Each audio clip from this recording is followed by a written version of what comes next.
নমস্কাৰ বন্ধু বান্ধৱীসকল স্বাগতম জনাইছো job education YouTube channel to জবলৈ টু জব চেনেলৰ জৰিয়তে আমি অসম তথা ভাৰতৰ চৰকাৰী বেচৰকাৰী চাকৰি বিজ্ঞাপন আলোচনা কৰোঁ। আজিও ঠিক তেনেধৰণে এটা বিশেষ বিজ্ঞাপনৰ বিষয়ে আলোচনা কৰিম। গতিকে বন্ধু বান্ধৱীসকল ভিডিঅ'টো শেষলৈকে চাব।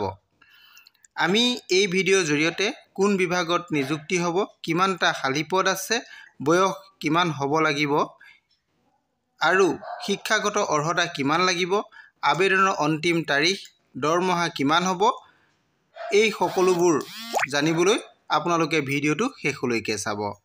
যদি আপোনালোক মোৰ চেনেলত প্ৰথমবাৰলৈ আহিছে তেনেহ'লে চেনেলটো ছাবস্ক্ৰাইব কৰি দিব। বন্ধু বান্ধৱীসকল আহক আমি এতিয়া ভিডিঅ'টো আৰম্ভ কৰোঁ।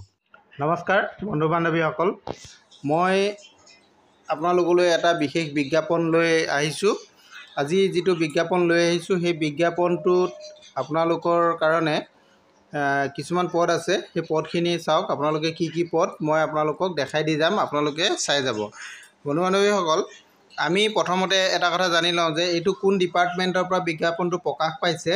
আপোনালোকে চাওক, এইটো বিজ্ঞাপনটো প্ৰকাশ পাইছে ফাইনেন্স ডিপাৰ্টমেণ্টৰ পৰা, আসাম গভৰ্ণমেণ্টৰ ফাইনেন্স ডিপাৰ্টমেণ্টৰ পৰা প্ৰকাশ কৰা হৈছে এইটো বিজ্ঞাপন।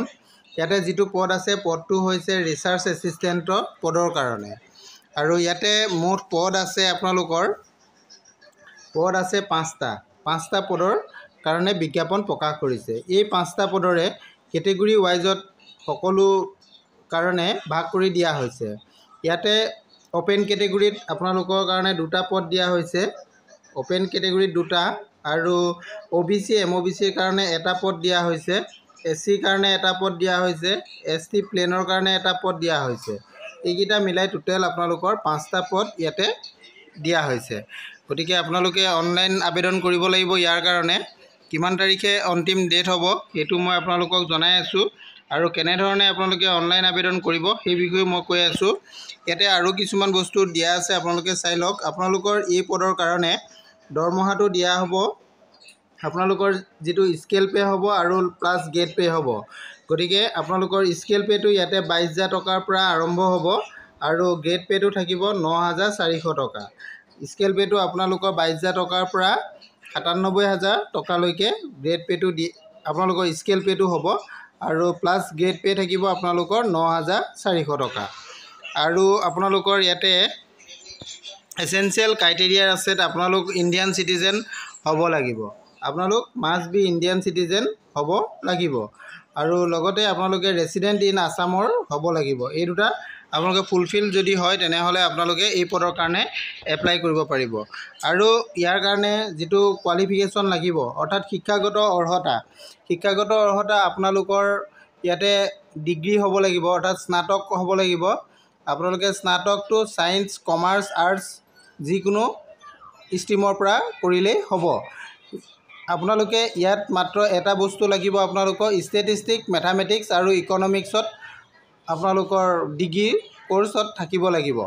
এই 3টা ছাবজেক্টৰ ভিতৰত আপোনালোকৰ ডিগ্ৰী কৰ্চত থাকিলে আপোনালোকে এই পদৰ কাৰণে এপ্লাই কৰিব পাৰিব। লগতে আপোনালোকৰ ইয়াতে 6 মান্থৰ কম্পিউটাৰ ডিপ্ল'মাও লগত থাকিব লাগিব। এইকেইটা আপোনালোকৰ এছেঞ্চিয়েল কোৱালিফিকেশ্যনত পৰিছে। এছেঞ্চিয়েল কোৱালিফিকেশ্যন আপোনালোকে এইকেইটা নিশ্চয় দেখা পাইছে। এইটো এছেঞ্চিয়েল কোৱালিফিকেশ্যনটো আপোনালোকে এইকেইটা হ'লে আপোনালোকে এই পদৰ কাৰণে এপ্লাই কৰিব পাৰিব। ডিগ্ৰী ছায়েন্সত হ'ব লাগিব, আৰ্টছত হ'ব লাগিব বা কমাৰ্চত, যি 3টাৰ ভিতৰত যিকোনো এটা ষ্ট্ৰীমত আপোনালোকে হ'লেই হ'ব। কিন্তু আপোনালোকৰ ছাবজেক্ট ষ্টেটিষ্টিক্স, মেথামেটিক্স বা ইকনমিক্স থাকিব লাগিব, আৰু লগতে 6 মান্থৰ আপোনালোকৰ কম্পিউটাৰ ডিপ্ল'মাও থাকিব লাগিব। আৰু এজৰ বিষয়ে আমি চাওঁ আহক। এজটো দিয়া হৈছে 21 বছৰৰ পৰা 38 বছৰ বয়সলৈকে আপোনালোকৰ ইয়াতে বয়সটো দিয়া হৈছে, 21ৰ পৰা 38 বছৰ, আৰু এই বয়সটো আপোনালোকৰ হ'ব লাগিব 1/1/2024ৰ ভিতৰত। আৰু ইয়াতে কেটেগৰী ৱাইজত আপোনালোকৰ ৰিলেক্সেশ্যনো পাব। SC ST কেণ্ডিডেটসকলে 5 বছৰ ৰিলেক্সেশ্যন ইয়াতে পাব, আৰু যিসকল OBC MOBC কেণ্ডিডেট আছে তেওঁলোকেও ৰিলেক্সেশ্যন পাব। OBC MOBC কেণ্ডিডেটসকলে ইয়াতে 3 বছৰ ৰিলেক্সেশ্যন পাব। ইয়াতে এইটো উল্লেখ আছে আৰু যিসকল PWBD কেণ্ডিডেট আছে তেওঁলোকে 10 বছৰ ৰিলেক্সেশ্যন ইয়াতে পাব। এইখিনি ৰিলেক্সেশ্যনৰ কথা আহিলে আৰু আপোনালোকৰ ইয়াতে যিখিনি গভৰ্ণমেণ্ট ৰুল আছে গভৰ্ণমেণ্ট ৰুলখিনি সকলোখিনি ইয়াতে ফ'ল' হ'ব আৰু আপোনালোকৰ অনলাইন ষ্টাৰ্টিং যিটো ডেট অনলাইন ষ্টাৰ্টিং ডেটটো আমাৰ 29 এপ্ৰিলৰ পৰা আৰম্ভ হ'ব। 29 এপ্ৰিলৰ পৰা আৰম্ভ হ'ব আৰু 29 মে'লৈকে আপোনালোকৰ অনলাইন আবেদন চলিব। অৰ্থাৎ ষ্টাৰ্টিং ডেটটো হ'ব 29 এপ্ৰিল আৰু ক্লজিং ডেটটো হ'ব 29 মে'। আৰু যিটো আপোনালোকে ইয়াৰ কাৰণে ফিজ পে'মেণ্ট কৰিব লাগিব সেই ফিজ পে'মেণ্টটো আপোনালোকে 31 মে'ৰ ভিতৰত পে'মেণ্ট কৰিব লাগিব।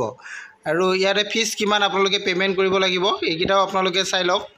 আপোনালোকে ইয়াতে জেনেৰেল যিসকল কেণ্ডিডেট হয় তেওঁলোকে ফিজ পে'মেণ্ট কৰিব লাগিব 297.20 টকা আৰু যিসকল ST SC OBC MOBC candidate হয় তেওঁলোকে 197.20 পে'মেণ্ট কৰিব লাগিব আৰু যিসকল BPL হোল্ডাৰ আছে তেওঁলোকে 47.20 টকা পে'মেণ্ট কৰিব লাগিব আৰু যিসকল PWBD কেণ্ডিডেট হয় তেওঁলোকে 47.20 টকা পে'মেণ্ট কৰিব লাগিব।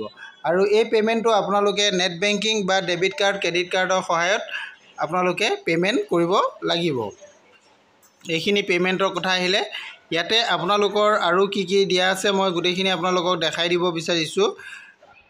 আপোনালোকে এই পদৰ কাৰণে এপ্লাই কৰিবলৈ হ'লে প্ৰথমতে আপুনি যিটো অফিচিয়েল ৱেবছাইট হ'ব সেই অফিচিয়েল ৱেবছাইটত আপোনালোক যাব লাগিব, গৈ তাতে ৰেজিষ্ট্ৰেশ্যন কৰিব লাগিব। আৰু যিসকলে ৰেজিষ্ট্ৰেশ্যন কৰা আছে তেওঁলোকে পুনৰ ৰেজিষ্ট্ৰেশ্যন কৰিব নালাগে, তেওঁলোকে লগইন কৰিলেই হ'ব।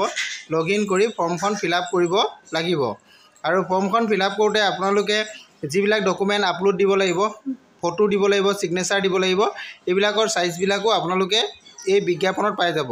আপোনালোকক মই বিজ্ঞাপনটো মোৰ ভিডিঅ' ডেছক্ৰিপশ্যনত দি দিম, আপোনালোকে ডেছক্ৰিপশ্যনৰ পৰা ডাইৰেক্ট এই বিজ্ঞাপনটো ডাউনলোড কৰি লৈ চাব পাৰিব। এইখিনি কথা আপোনালোকক জনালোঁ। আৰু এটা কথা আপোনালোকক জনাই থওঁ, আপোনালোকে যিটো পে'মেণ্ট কৰিব পে'মেণ্টটো আপোনালোকে অনলাইনত কৰিব লাগিব, যিহেতু ইয়াতে বিজ্ঞাপনত সেইটো কথা উল্লেখ কৰা হৈছে। আৰু যদি আপোনালোকে ইয়াৰ বিষয়ে সবিশেষ জানিবৰ কাৰণে বা কিবা অসুবিধা হ'লে আপোনালোকৰ সহায়ৰ প্ৰয়োজন হয় তেনেহ'লে এটা হেল্পলাইন নাম্বাৰ দিয়া হৈছে 1800-212-118866। এই নাম্বাৰত আপোনালোকে হেল্পলাইন নাম্বাৰটোত কল কৰি হেল্প ল'ব পাৰে। আপোনালোকে এইটো হেল্পলাইন নাম্বাৰটো আপোনালোকৰ কাৰণে ৰাতিপুৱা 10 বজাৰ পৰা আবেলি 6 বজালৈকে খোলা থাকিব। আৰু এইটো অফিচিয়েল ৱেবছাইটটো আপোনালোকক মই জনাই দিম। ইয়াৰ কাৰণে আপোনালোকৰ যিটো জোন হয় কোন কোন জোনত কেনেধৰণে ভাগ কৰা আছে পোষ্টখিনি সেইখিনিও আপোনালোকে চাই ল'ব পাৰিব। ইয়াতে বিজ্ঞাপনটোত সকলোখিনি কথা উল্লেখ কৰা আছে। এই বিজ্ঞাপনটো প্ৰকাশ কৰা হৈছে APSC ফালৰ পৰা। আপোনালোকে বিজ্ঞাপনটোৰ প্ৰথমতে হেডিঙত দেখা পাব যে এই বিজ্ঞাপনটো APSC ফালৰ পৰা প্ৰকাশ কৰিছে। নিশ্চয় এইটো দেখা পাইছে, অসম লোকসেৱা আয়োগ। অসম লোকসেৱা আয়োগৰ পৰা এইটো বিজ্ঞাপন প্ৰকাশ কৰিছে। গতিকে আপোনালোকে 29 তাৰিখৰ পৰা এইটো অনলাইন আবেদন কৰিব পাৰিব। 29 এপ্ৰিলৰ পৰা আবেদন কৰিব পাৰিব আৰু 29 মে'লৈকে আপোনালোকে আবেদন কৰিব পাৰিব। Thank U.